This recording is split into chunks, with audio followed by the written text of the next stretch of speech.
Você e sua família perderam com a crise econômica? Ou conhece alguém que tenha sido prejudicado? Milhões e milhões de pessoas estão sendo afetadas pela maior crise econômica que o Brasil já enfrentou em toda a sua história. Desemprego, fome e os cortes nas políticas públicas estão levando o país a um retrocesso, fazendo com que setores importantes da população voltem à miséria. Muitas famílias não estão conseguindo manter um mínimo para sobreviver. Para conter os conflitos, os governos aumentaram a repressão a movimentos sociais e o encarceramento em massa, sobretudo de jovens negros. Violência, discriminação e a intolerância crescem em todo o país.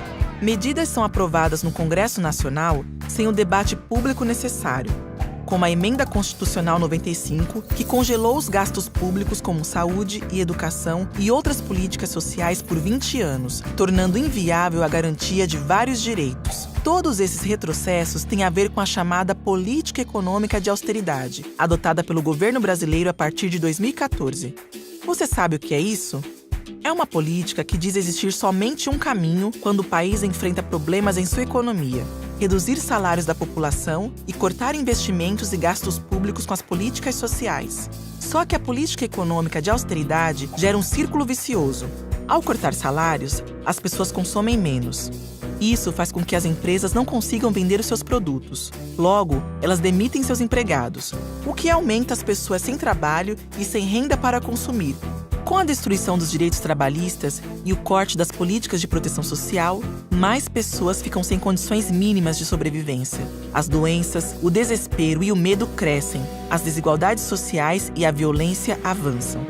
Os governos que adotam essas políticas de austeridade defendem que o país precisa fazer um grande sacrifício para que a economia melhore.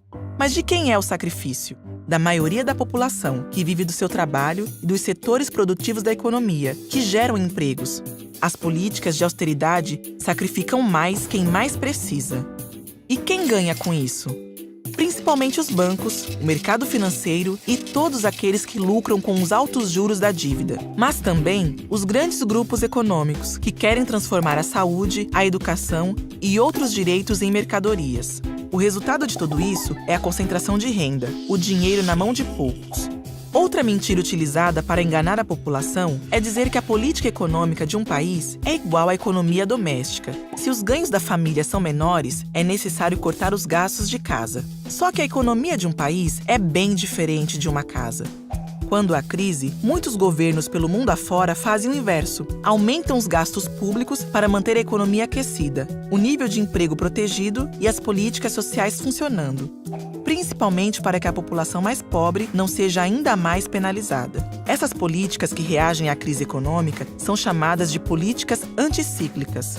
Como você viu, não existe um só caminho, como pregado pelos defensores da austeridade. Vários tratados, convenções e declarações internacionais afirmam que a economia deve estar a serviço da concretização dos direitos humanos e que o Estado não pode adotar políticas econômicas que levem a retrocessos sociais. Por isso, o governo brasileiro não tem o direito de adotar políticas de austeridade que destroem vidas humanas, sem debater amplamente com a população suas consequências. Não precisa. Há sim outros caminhos, e você, sua família e seus amigos têm que participar dessa conversa. Não se deixe enganar. Economia não pode ser um assunto somente de especialistas. Ela é um assunto de interesse público, de todos nós. Converse, reflita e questione. Você faz toda a diferença para o Brasil mudar.